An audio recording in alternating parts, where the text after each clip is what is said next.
लंका चप तो आपण बहुत खाइबे किंतु कौन ए भलिया लंका चप आपण केबे ट्राई करछंती कि जदि ट्राई करछंती ताले मते कमेंट रे निश्चय जणेबे। जदि चैनल रे नुआ अछंती ताले चैनल को सब्सक्राइब कर देबे। चलंतु बनेबा एबे लंका को हमें एमती मझिरु दी फाड़ करके काटे नबा। भीतर जिते भी सब तार मंजी अच्छी ताको हमें छुरी रे बाहर करके ताको साइड करके ले दिया। नेक्स्ट प्रोसेस रे हमें तार बैटर बनेगा। एबे बेसन दे दबा एथिरे स्वाद अनुसार लूण दे दबा टिके करी मसला दे दबा आउ टिके काश्मीर लंका गुंड आपण एठी राग लंका गुंड भी ऐड करि पारे। ताको भल भाबरे मिसई दबा पानी दबा एमती करके तार गोटे बहलिया बैटर बनेगा एमती कि लंका रे भल भाबरे कोटिंग हो पारे। एबे चलंतु मसला बनेगा।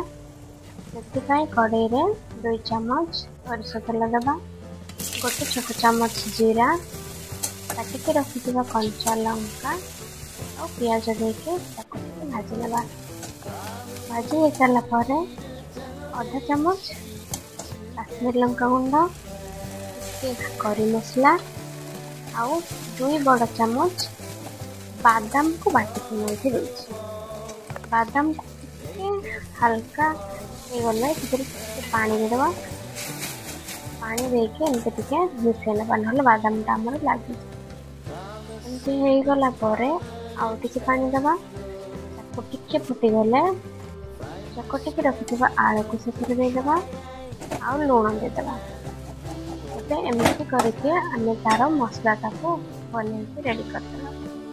हां मसला को भल भाबरे ठंडा कर सारला पर हमें एमती लंका भितरे ताको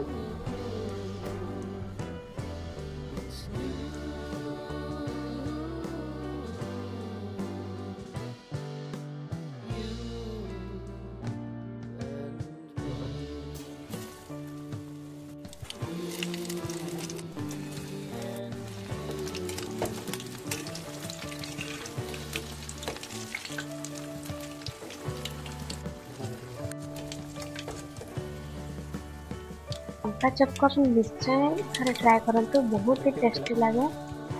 तो जदि आपन को ये वीडियो भल लगे तो निश्चय लाइक शेयर सब्सक्राइब करेंगे। Thanks for watching.